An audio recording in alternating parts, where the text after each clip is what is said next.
Welcome back again, James. How has your week been this week? This week, well, we're Wednesday thus far, but since we last spoke, we've actually had a bit longer, haven't we? Because we didn't speak last 2 week. weeks.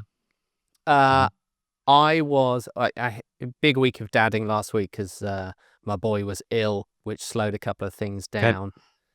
So I'm kind of playing catch up. That's the way it goes. That's the way it goes. But I've been developing social media plan. Oh, interesting.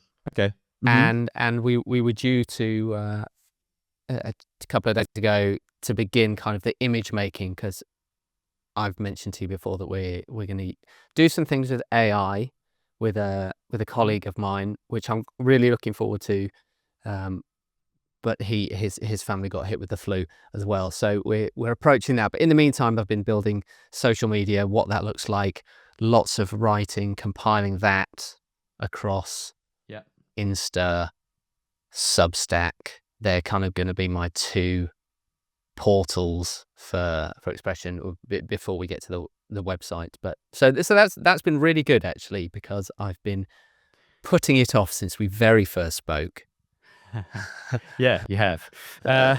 Let's talk about. Okay, cool. Tell me, because obviously there's two elements to that. There's the planning side of it that you're talking about, and then there's the kind of plugging AI into it. So in terms of your planning, what have you been doing when you say structuring it? Well, between now and if I was to say, okay, winter launch, and I've also decided on when I would like to launch Peace, cool, which is the US Open 2025. So that's like end of August, beginning of September, which just so happens to tie in with kind of autumn winter season anyway. So I was like, okay, that's a good run in for me. It links in the tennis because I've been thinking about the structure, and then it's very easy to get lost as 1,000,001 ideas come in, and they go, oh my God, I'm so clouded. Okay, back to the drawing board. Okay, it's just jeans. It's denim. But then wanting to give it context and a bit more color, the tennis is really important because it places it stylistically, etc. So just trying to marry those two up so it doesn't feel like my social is then tennis referenced, just tennis, forgetting denim, but then it's not all denim, forgetting kind of the backstory and the reference of why denim's important, that it is a bit more iconoclastic and individual, etc. So just trying to weave those two together. But when you start to lay it out, you're like, I think things sort of do work. So that's been good. So I've been going, okay, from now until August, and then August and beyond, because there are stages of it for me. I don't want to get in front of the camera now. For me, that's a bit too soon. But then there's the journey of where it's come from. So the moods and the references, knowing that near a launch, I will start to come in a bit more. And then it's final tweaks at factories rather than all the headaches, because I don't really want to put social media out looking like I'm incredibly incompetent at making clothes, because actually I'm pretty good. It's just a process that can take a bit of time sometimes. Welcome to my world. So that's been really good. Just to, early days in it, because I had to take a bit of a tack, but the flu played a blinder in the sense it forced my hand to get on those bits. But this is it. Sometimes you can't plan for it. You could be like, I have to get on with planning my social media, but the production takes up your headspace. Like this, the last 3 days, I've solely been focused on getting the tech pack and measurements ready for V4 sample of the Pico. Yeah. Now, given where we're at with that, I didn't want anything to distract me. Yeah. I'm very used to just kind of jumping around, and that actually keeps me engaged. I struggle between the two, because I'm like, if I'm jumping between things, it keeps me engaged because I'm interested and there's always new stuff going on. But you're also spreading yourself very, very thin. And so progress is slower than if you just focused and got one thing done. But in fact, whilst you were talking, and I do want to go back to the social media, but just even mentioning the US Open, are you going to be affected? Were you looking at the US as a market for Peace? I haven't even thought about tariffs. I've always been of the opinion that as things go further from the source, they get more expensive. So it's kind of beyond my control, but I was chatting to a guy, Rafa, the other day, saying that my view of a brand is I think it should get more expensive from the source of origin. Mm-hmm. And we're a Portuguese brand because we're made in Portugal. And I think the products, in London, will be more expensive than it would be if you were to get on a plane and buy it in Porto. Because to travel further, it's had to go through more hands. Same with going to America. I think we're both kind of almost lucky in the positions we're in, because a video came up on TikTok and it was a lady who had $30,000 worth of clothing coming in from China. I think that as long as it's on the ship before the tariffs were imposed, then you don't have to pay 104% plus tariffs if it's coming from China. But of course, then you've got to find more than $30,000 to cover those, and that might be fine for this shipment, but suddenly, if your business is predicated on coming out of China, the impact that it's going to have on the American businesses. But yeah, as we said, lucky that we're in the situation that we're not directly affected by it. It'll be interesting to see globally, economically, what the impact is going to be. I'm sure it'll be a real mess, but yeah, I think it already is. Exactly. We'll see how it pans out. Exactly. I think that's it. You can worry about so many things, and it's like, gosh, that stuff I can't. Who knows? Between now and August, they could be dropped, or things will happen. So looking again, with your social media, and you were talking about tennis gives it the flavor, but obviously you are not a tennis brand. No. Or are you thinking? No, you're not. You're not thinking along those lines. No. And that was where I was last week, because a couple of the styles are tennis inspired. And then I was like, okay, I could turn this into tennis gear, which I still like the idea of doing, the tops, like the polo shirt, for example. I think it's really important that brands need an avatar of sport, and rackets are just, I have a personal interest in it. It's current. But like Album was very much linked to climbing. So there was a lot of inspiration from climbing and the outdoors. And in the stores, there were, carabiners and climbing rope were kind of everywhere. Peace is more tennis, because you could go the running route and the training route, but that's not me. I've been through there. That was more We Move, that platform that I created. That was more that world. But Peace there's a lot of, if Peace was a sport, it would be tennis. It would be racket sports. Particularly tennis, because it's individual, it's tough, it's rigorous, it's romantic, it's all of those, all of the above. It's kind of. And are you able to pull in, or are you going to pull in kind of like heritage elements? So for instance, I'm seeing your store and I'm seeing the wooden rackets, not maybe from all the way back in the day, or maybe the rackets as they were changing to larger ones, depending on when, are you rooting Peace in an era? No, because it's very much now mixed with the world I grew up with or grew up in, because there are other references, there are musical references, which were very much that mid to late 90s or 90s phase, because that's what I grew up with. And actually, Peace is returning to all of the things that made me smile and referencing and putting it now. So tennis is, but if the rackets, and I dislike, although I've got my very first tennis racket over there, which is a very old wooden racket. I find just bringing in, we're doing tennis, let's bring in old wooden rackets. Just like, it feels a bit pastiche. Get on a court now. What we are, like some of the colors, inadvertently actually, the colors that I was choosing for jersey and fleece and others, they are very, very similar to the colors that Agassi wore in his US Open 1995 kit, which is this white, sludgy brown and black. Which wasn't intentional, but then as I started to kind of explore the tennis thing, and it'll be 30 years since that date. Nice, okay. So it's kind of rooted in nostalgia, but also this, as you say, like get on the court now. Yeah, and it's tying the two together, because I'm thinking imagery wise, you can obviously look at the photographs from that sort of era. What did they look like? What was the technology that was being used? How can you recreate that look, but do it on the court today? So, it's up to date. Yeah, I think things should be. I like things that look old and intentionally look old. I think that's quite fun. I don't think that's where peace is, because peace is that manifesto I wrote right at the beginning. Those words were always about, your past is your past. Celebrate it, but don't live in it and dwell on it. Nice. Okay. Because we live in the present moment, and actually, you've got to come to terms with all of the things that you've done in the past, good and bad, and then move on from it. And you can affect the course of your life by moving on rather than always harking back. So there's this mix of the two.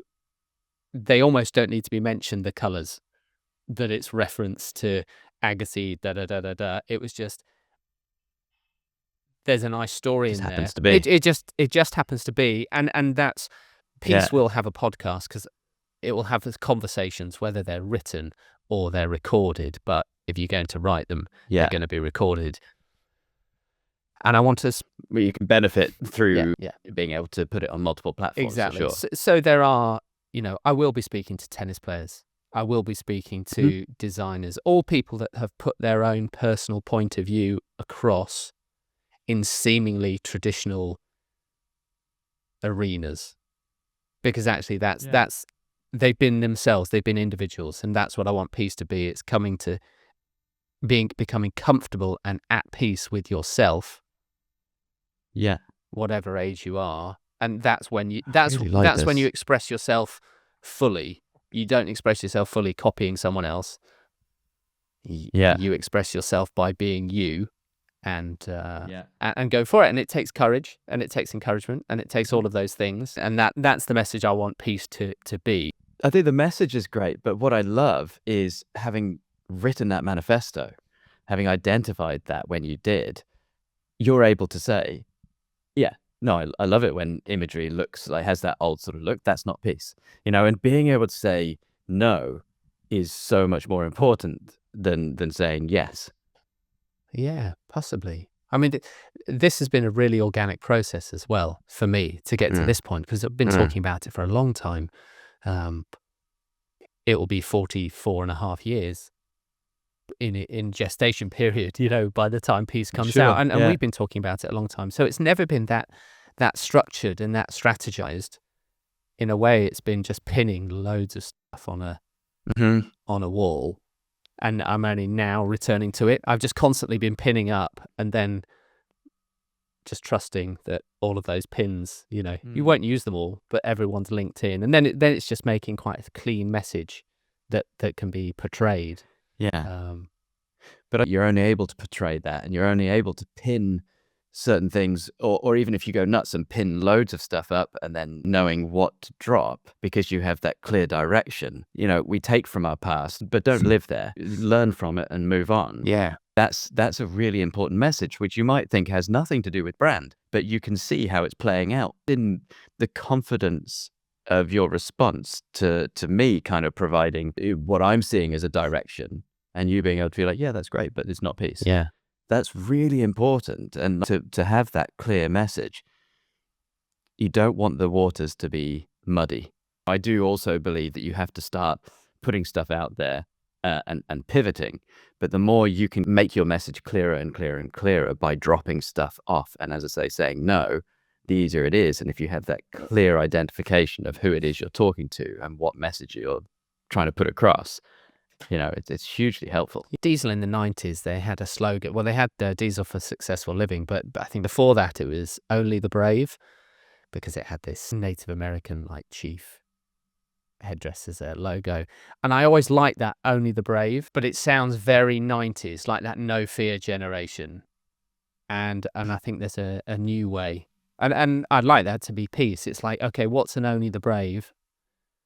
But for 2025 onwards, for the next 10 years, which I think is a bit quieter, no less resilient or strong, but just it's 30, 40 years on. My initial idea was, wow, there's not really been a denim brand the way they used to do them, which was simple products, but nice branding and kind of a bold message. And Diesel had Only the Brave, and there were other brands at the time like Novia and stuff like that. But Only the Brave doesn't sound right for now. And I think Peace can be the people that I'm inspired by. If you would take it back to tennis, like the Agassi, who had a big crisis, amazing player, big crisis of confidence, but then returned to the game, like dropped off the world rankings and then climbed back to world number one by taking every day, just one day at a time. I think that's where all my, I don't want to say heroes, but people that I have been respectful of. Steve Jobs dropped off, Agassi dropped off, and they all returned. And I think there's something in that, because most people do. I think you're very lucky if you find the thing at age 5 and that's what you do forever until the day that you die and you achieve this total mastery. Kind of don't think it's like that for most people, But I love that comeback. They're the people that I want to learn from, I want to listen to, and I want to share, because I think that's when you realize you're not alone and you can make mistakes and still move forward. And I want the brand to be about that. I talked about this a while back. My dad knew that he wanted to be a pilot from, I don't know, probably as soon as he could walk. And that's exactly the path that he took. When he wasn't flying, he was building model airplanes. When he wasn't flying commercially, he was flying privately. So, that was what he absolutely wanted to do. That's what he loved. And I just think that there's so few of us that are actually like that. And life takes pivots. That's it. Like you never know. And I feel like it's a good message that can resonate with young as well as old, or you'd be like, geez, look great on Brill, like the branding. That's also equally enough. It's because I just want people to be interested and have conversations, and we're a part of the conversation without shouting about it with your logo on the back in the same type as everyone else. No, we've definitely spoken about that, and I think that's a lot to do with the age of the audience that we're aiming towards. So kind of you've done the big logo thing, and then it's moving on. And I think both of us are similar in that brands are very much us, and where we are at in our lives, and knowing that there are other people in the same sort of boat. But when you were talking about the social media stuff, so you were talking about like Instagram and Substack being the two platforms that you're aiming for. And is that an external choice, as in I know that that's where my audience is, or is it an internal choice that that's where I know I can create content? That's an internal choice to begin with. I enjoy writing, so I think that sits well in Substack. TikTok might be great, but I think when we are shooting campaigns and in the factories, like right medium, right place, right time, really. But what I can do now is those two and begin to compile and then put it out. And for me, I guess I'm old school in Instagram, how visual it is, and that's sort of where the AI will come in. Let's go on to that. So, because we have discussed AI a little bit, and I've been investigating one side of it. Yes. I'm almost seeing it from a functional perspective, and I think you're looking at it a little bit more from an artistic point of view. Yeah, which might be horrifying for some people listening. I think it's really cool. And like anything, when it tries to be something else, I think you can always tell. And it's like making garments and going, oh, this is a fake leather jacket. And it's like, it's not. It's a PU jacket. Like, don't try and trick someone into thinking that it's something that it's not. AI. Someone was saying that it's not random, and you lose the nuance of stuff. But if you're comping someone's head onto a model or changing the color of a garment to do that, that kind of is. But the stuff that we're doing, you build it through words and images in mood board. Often you're like, no, I like it, but I wouldn't have gone that route. And then does it convey the message? What we want to do with the AI is, can it convey emotion and feeling through an image? That's what we want to do. Because actually, and the way I've thought about AI at the moment and peace doesn't exist other than in my imagination and in everyone else's imagination, because you can't buy the clothes. So it's a perfect representation of the imagination. And when you buy the clothes, when you buy a pair of jeans, they will be great. The box will be real. The jeans will be real. We will have taken a proper photograph of the piece pair of jeans. Sure. It's not about AIing that. Yeah. But I think they can both enhance each other. But I want people to think and dream and be able to occupy a different headspace. And I think AI is kind of a fun way of doing that. And so you're able to create this imagery that provokes an emotive response without having the product. So as I understand it, because obviously there's a huge question around AI taking jobs and taking away some of the jobs that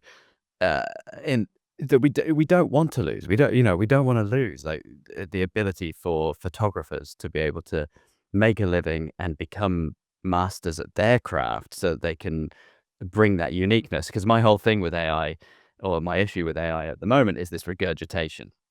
I've got my friend over in Bahrain who's a fantastic photographer, Matt Wardle. So, AI, you could feed in all of his photos and then be like, I want photography in his style. And obviously I take huge issues with that, from the fact that you're taking his IP and then just regurgitating it in his style is absolutely stealing from his future. But as you're saying, like, once the product is there, you're working with photographers and videographers. Before the product is there, you couldn't work with them anyway. So it gives you an opportunity to generate interest in the brand, which will then hopefully create sales, which brings the income into the business, which you can then use to pay a creative person. I like it when people say, no, I don't like that. Oh, this is terrible. Because I feel like that's just fear-based stuff. Sure. And it makes me think of, yes, you can regurgitate someone's image, which I know a lot of photographers that do that with other people's work, because that's what brands want them to do. They're like, make it like this. Make it like that. It's like, don't make it like that. But I think the thing that you can do is replicate and transmute the energy that they have created in your way. Okay. Don't just copy what they do, because you can't. But when you see something that they've created something and you're like, wow, it's got an energy about it. You can't quite put your finger on it, but you're like, that's cool. That's what I think every brand can do, I think. And I think that's them. All they're doing is being themselves. Okay. Well, if a brand just is themselves, then that will be naturally resonant. I think the difficulty is that, almost like taking the copying route it's the easier choice, because you don't have to sit there and really think through what you have with your manifesto, thinking through, what is it that I want to communicate? You're just like, I like that. I can imagine my products in that visual. Make it like that. And it's a cop-out, but you're always going to be at least one step behind. Because if you're looking at a photo shoot, you're looking at something that's probably 6 months old. And then, at least that photographer, that brand, well, they've moved on in that 6 months. So they're 6 months ahead of you, at least, if you're then just copying. So you have to take your own route. I'm trying to find in this Seth Godin book, he talks about the difference of art, and he calls the copying version something else. But he references a place in China where they basically make 95% of the world's paintings. And they're just very accomplished painters making replicas of artists' work. They're incredibly skilled people, but it's not art. It's a copy of the thing. And you know it is. I feel the same with making brands and AI. It's a cool tool that everything has come through words. And that's something that I really very much believe in, because it's definitely been my process. Like, me to explain something to someone, it comes down to words. Words are prompts. Yeah, gotcha. Those prompts are interpreted by a pattern cutter. I see how I'm segueing into your bit today, and that comes back as a version of what's in your head. Yeah, and if I have my issues around AI, but you can't hold it back. And I think that it's a matter of using it in the right ways. Like, I like to think of ChatGPT as like an intern. So it can help you to get through the sludge at the beginning. And I find what you were talking about there, about like your words and describing something to a pattern cutter.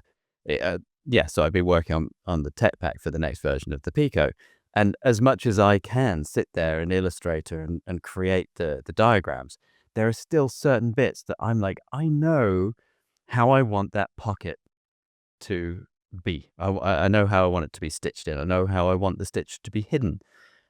But having the language to be able to communicate that, because even if you know the exact terminology for that style of pocket, whether the pattern cutter does.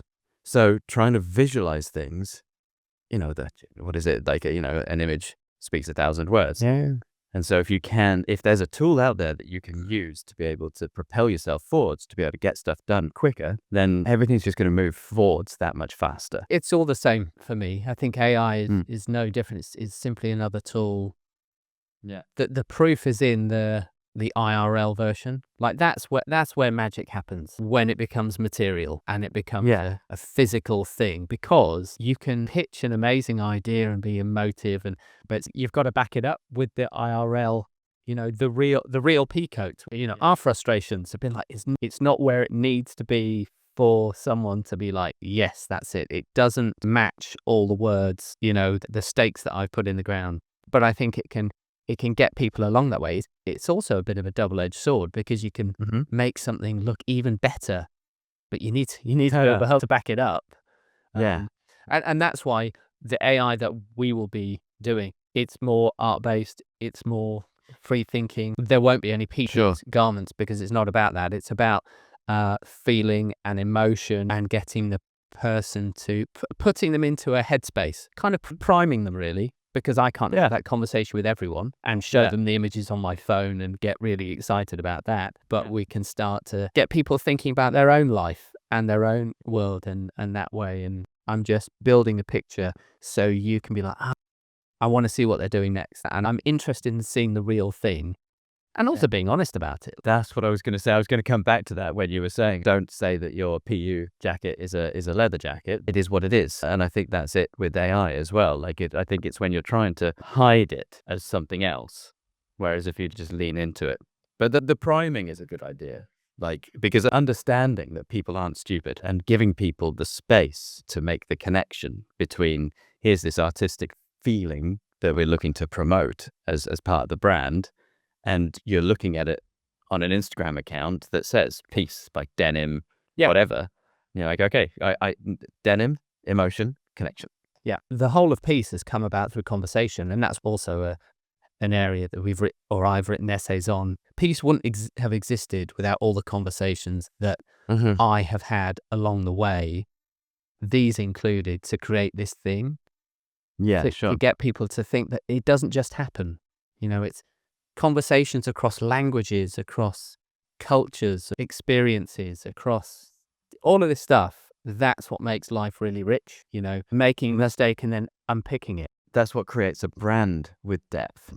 You're saying Peace wouldn't be where it is now and have that depth to it without these conversations. And you're absolutely right. You can create a clothing brand far quicker than either of us have. Yeah.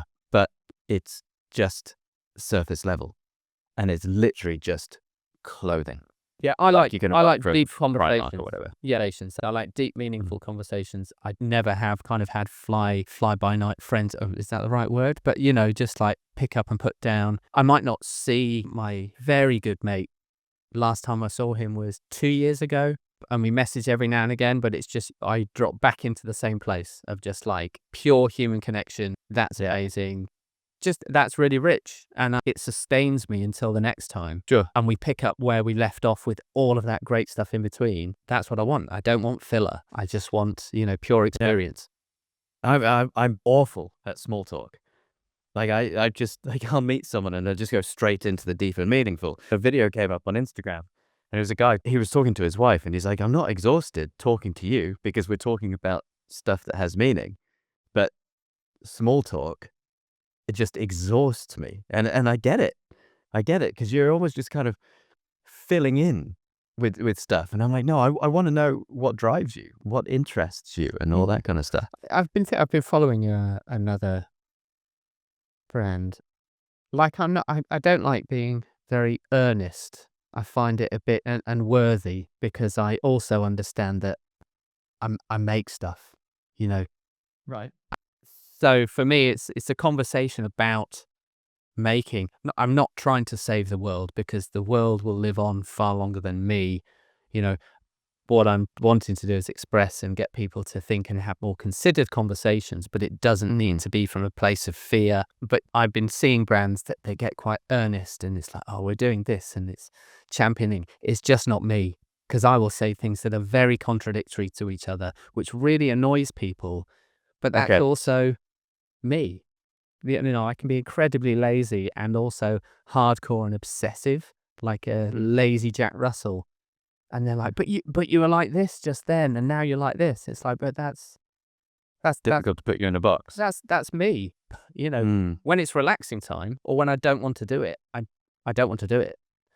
And Do you have an example of like when you're talking about brands being earnest? Because I put earnest and authenticity. Maybe I'm conflating the two words, or earnest and honest. I kind of put together. yeah, no, I don't.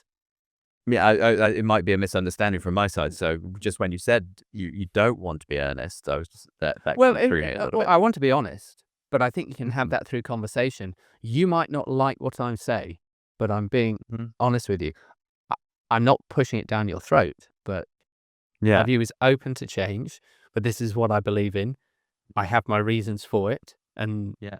sustainable brands, it's like everything it's regenerative cotton. Yeah. What? Not talking about it, you know, someone might say that's a faux pas. That's a That's just a decision that everyone, I believe, should make, because that's the way you change it, rather than me selling it based on that. It will be on there, so Yeah. this Sure. this cotton is regenerative, but that's also me being honest about where it's from. Yeah. Buttons, metal. I don't know where that's from. Like, Yeah. you know, you can't then call me out and say you've not been telling anyone. It's like, no, I don't know where that's from. Okay. We're trying to find out, but right now I don't know where that's from. I believe you can't have a problem with that. If I say, oh, it's all recycled metal, and it's like, how do you know? It's like, I don't know. I've just made it up. Okay. Fine. I mean that's not being honest. When you said okay, the buttons are metal, I don't know where they're from, but we're trying to find out. That's the difference, I think. I think you still like, well, look, they're metal. They're not made of plastic. So that's a step in the right direction. And then we're trying to find out so we have more transparency around the brand. But right now, we're moving ahead with this because this is the solution that we like. If we find out that there is an impact that we're not happy about, then we'll change suppliers. Yeah, right. And that happens. Yeah. I'm not perfect, and peace isn't about being perfect and holier than Mhm. now. It's going, look, I've made a bunch of mistakes in my life, but, can reflect on it and evaluate it. And it's like that's life, huh? There's that Buddhist quote, isn't there, about helping someone. The two Buddhist monks are walking in the forest, and they get to a river, and they can't touch women or something like that. And one of them carries the lady over so she can get to the other side. And the other Buddhist is like furious with him. He's like, I can't believe you did that. And he's like, wow, are you still carrying that? I haven't thought about it since I just helped that person over the water. And you've been fuming the whole rest of the journey, burning yourself up about this thing that you could have just, like, it wasn't even a thing. We just picked them up, put them down, moved on. And Yeah. the person that didn't was livid, because it was like, no, but our rules and this and that and the other. It's like, but they needed help. We all live in glass houses, don't we? So, Well, yeah. of course. Yeah. And so production wise, where are you at with anything? Trying to clear the decks, actually clear the decks of, like, okay, focus on jeans, what needs to be done. Okay, the packs are off with the relevant people, so I've hit the ball from my side. It's now in their court, so I can go and visit them and tick Yeah. that off. Sportswear factory tomorrow, because I've designed a tennis kit, so I can see them. So that's done. Frees me up for social. So I'm trying to clear the decks now and move Sure. on. Yeah. Uh, Yeah. But I also know what I want to do. Before, I haven't quite known. So now it's like, okay, bat that one back. That's done. Do the next bit. Yeah. It's good. And just the universe, without getting cosmic, has definitely been pushing me to just get this bloody thing out. Well, it sounds like it's coming together. I think it is, in its own weird and wonderful way. I think, as I mentioned, last 2 or 3 days, just been focusing on doing the tech pack for the Peacoat version 4, which, as I said, like, the Lawrence was 7 samples. So if this is 4, then it's definitely working in the right direction. What's really interesting is that when I saw the last sample that came back, and it came back in this like sort of 2XL sort of size. Yeah. At that size, it's way too heavy. Way too heavy. You know, because you've got the Melton on the inside, front and sides. So obviously there's a doubling up of that. And I've always been like, thicker fabric, thicker, must be thicker. I want this thing to be really hefty, and it's your first experience with it when you pull it out the box. But I pulled that thing out of the box and I said, Jesus, I wouldn't want to wear that. It's so heavy. I should actually weigh it to find out how heavy it is. But it's definitely made me realize I need to change the fabric. Away from, I've been working with a 650. I think I'm going to go down, not massively, but go down to a 500, because I think that, but it's looking for something that's just not quite as dense and solid. So this is giving me the opportunity to do that. In fact, this is an Abraham Moon Melton at a 500 grams, and this is a stock service, so I'd be able to get my hands on that. And then I mentioned off screen about my over the top tech pack. So rather than it just being measurements, you know, there we are. There's a generated image. We're talking about AI. That's a generated image of a gentleman in a peacoat walking towards a Triumph GT6. With the rain reflecting, so a very English point of view. You don't expect that image in your tech pack, and I'm sure certain people will get this and be like, "What a bunch of rubbish! Just give me the measurements." But then, onto the contents page. I think that's really important. I mean, it's certainly because it's JC who you're working with. I always give him that so he can place it. Okay. Yeah. You've got to be able to place it. Well, you do, but I just wonder about, like, so for instance, when I was running my agency and I'd go to meet people before we'd even started, go to meet a client before we'd even started a job, and they'd be like, "Let me show you around," and you're like, "Why? I don't need to see your premises. You know, I don't need you to go through all the details of this new model of car that's come in order to give you a proposal for doing social media. I will understand the product once we get moving." And so it just feels like it always felt like a waste of time, and this kind of dance that you had to go through. So that's almost what I felt like putting that in there. But you know what? I like to have a nicely designed document. So put that in there. And then obviously, I mean, the amount of detail that's going into this one in terms of giving all the instructions and measurements, and down to the hanging loop must be, 60 mil by 5 mil, and exactly the stitch density and all that sort of stuff. I want to get this right. I think you need to put that level of detail in, because then that goes to the factory. Whether they then look at that. Well, so this is what happened on the last sample with the hip pockets that weren't to spec. And then when I was speaking to the guys at the factory about it, they were like, make sure those details are on the pattern. So rather than having it, yes, the tech pack is important, but rather than having it in separate tech pack and pattern, have those details on the pattern. So that's obviously the way that they work. And so I'll make sure I do that for the next one. But I do think that that's now pushed back. I mean, I just, you talk about you're aiming for the US Open. Beginning of last year, I was like, 11th of the 11th is an important date. And so I was looking at aiming for that date, because the initial inspiration with my great-grandfather in the First World War.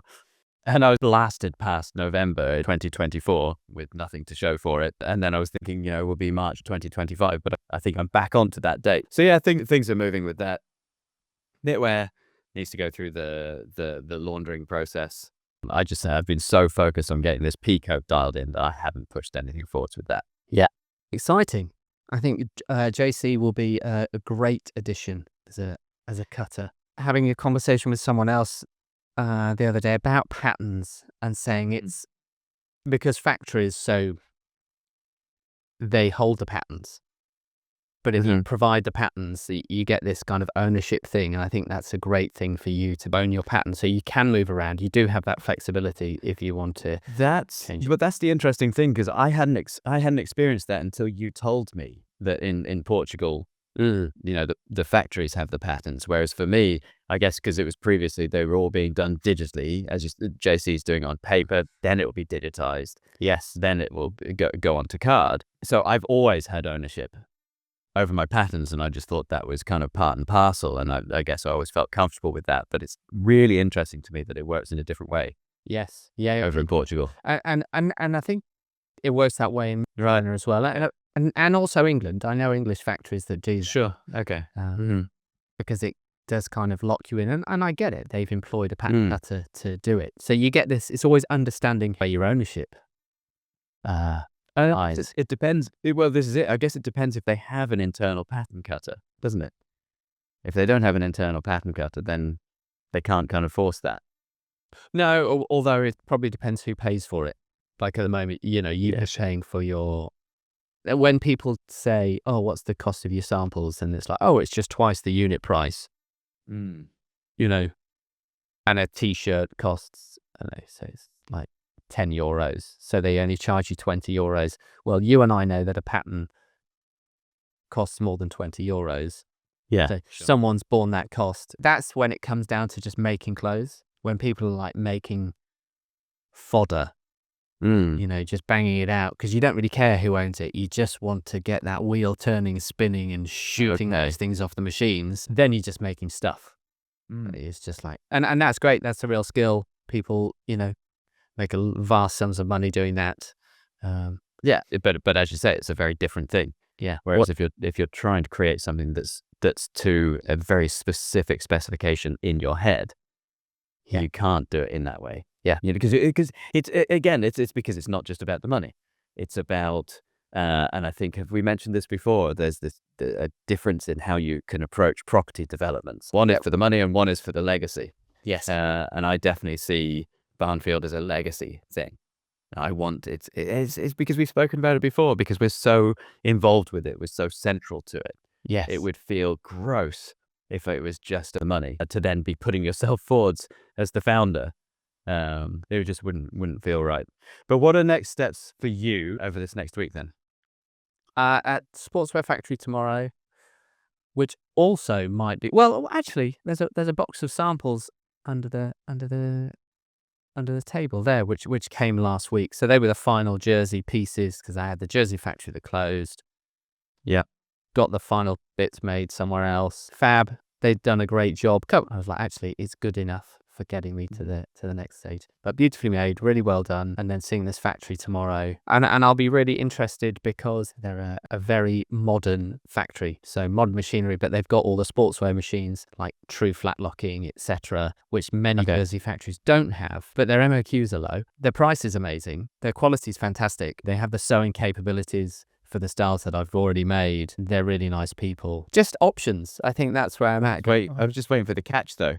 When you were like, the MOQ's good, the pricing's good. Is it, I guess time is the third factor. We'll see how fast they are. And they have to deliver. They might not be able to deal with fabrics as heavy as heavy as I've got. Sure. So that might be a thing. I love seeing new factories, because it just increases your capability and what you can offer other people as well. It gives me more ideas. I've got, oh wow, I can actually do true tennis gear, because they can handle the fabrics, whereas the other ones can't. And in next week, just need to work on the washes and then imagery. Really, that's the thing. It's building that, looking that through in the background. So that's building, because I've spoken to some great sales agents for wholesale. Super nice. They're kind of into what we're doing, but they want to see something visual. You want to see the brand. So that's where what I'm building with Ian, I think, will come into its own, because you can get a sense of the positioning, really. Do you have any of the work that you've done with him to date that we can put up on screen? I don't. I only have that one image that I showed you a while ago, that black and white one. Yeah. I can share that with you, and we can show it, and then we can show the process. So I've kind of been pulling together my mood board with all the words that I've written, and more of a deep dive on like who it's for. It's kind of classic business stuff, but it all came from that original manifesto, which was like 150 words. And then we built it out. Where is this stuff? Like, do you have it publicly available? Like, can we share it? Or is it kind of all over the place at the moment? No, it's all in a Word document. So yeah, that's all written. So we can share that. And then with that and the mood board, Then we've created a framework for AI to decipher it all, Okay. LLM, and then that creates images or something. Well, I think that would possibly be very interesting if Ian was interested in coming on and going through that process and showing how he's, what it is that he's doing. Yeah, for sure. We have a framework, so Cool. Can talk through that. Yeah. What about Right. you? What's happening for you next week? JC put me in touch with a new pattern, and not pattern cutter, sorry, someone to put the toiles together for me. So I've got a new jacket. It's like a boiled wool shawl neck blazer. Nice. Quite excited about that because it's different, but it's just getting that started at this time, and then because I know how long the process takes. So get it started. That yesterday, that was getting all of that stuff sorted out and getting that over to her. And then as soon as I finished speaking to you, I've packaged up the last 3 samples of the peacoat, along with the most recent pattern, which is oversized but still gives the detail elements, the storm cuffs, the angle cuff, the hem finish, how that all works. So sending that over with the tech pack and this Abraham Moon sample so that JC can see that and see what I'm working with. Great. That's over to him, and then I haven't really thought much beyond that. What I need to think about is how to follow up.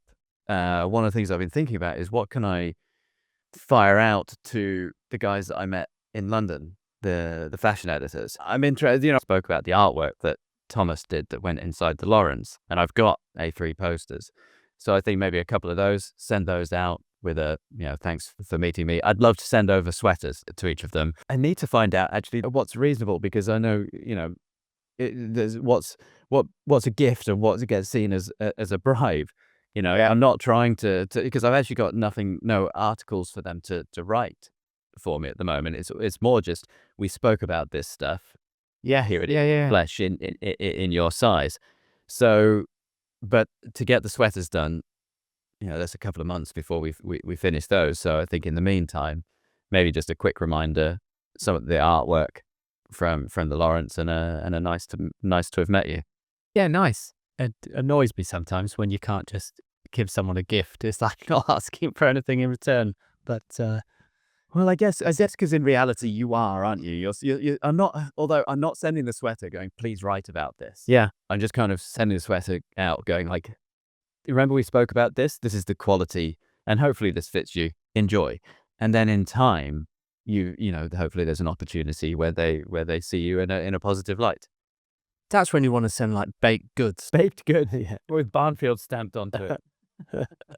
Like some scones and clotted cream and jam. Well, I mean, Amy makes a mean sourdough. She's been to cookery school, and she worked at the bakery department of School of Arts and Food, so she knows what she's doing. Yeah. Maybe that's what I should be doing. Yeah, people love baked goods. I mean, that's probably the ultimate bribe, isn't it? Oh, I was going to say, what's the catch? The baked goods have arrived.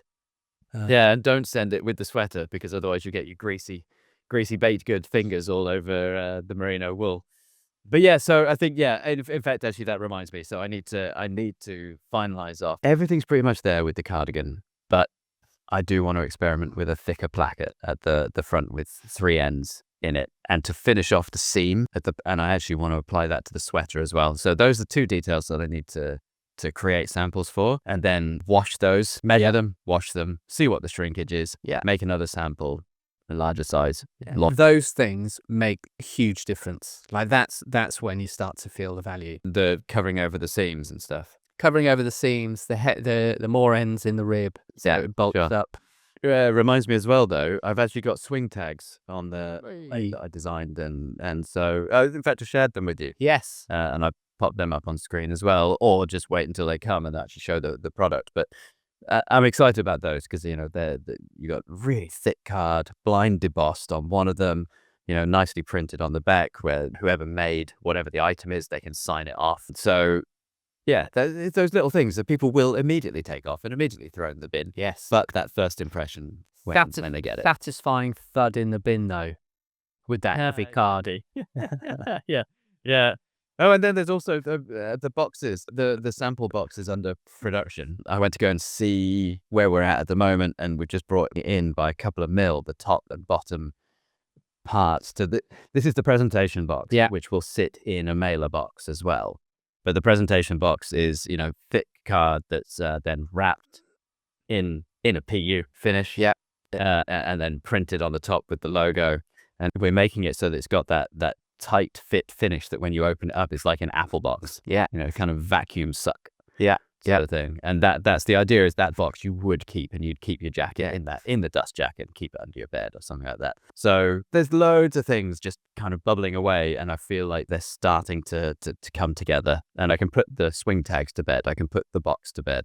Dust jacket's already dialed in. Yeah. Just got to get the actual product going. I'm going to have everything but the product. It will come. Yeah, I'm looking forward to seeing the boiled wool one. I think that will be probably the surprise of the lot. Yeah, it's different because everything's been so structured that I've done. And boiled wool is obviously that much softer, but it won't have shoulder pad, but it will have sleeve head roll. So it still have a nice finish. Yeah, to the sleeve head, but that softness. And the good thing is I'm making the toile from the boiled wool, rather than doing it in a calico, because I don't know how much I'm actually going to learn from this. I'm not lining it. It'll just be made without the lining, so that if we need to make any adjustments, those can be made. Then it can be lined. Yeah, nice. I'll let you know how that gets on. But yeah, good luck with everything you've got for the rest of the week. Likewise. We'll catch up again same time next week. Same time next week. Cool. Cheers, Mark. All right. Catch you then. Bye-bye. Bye.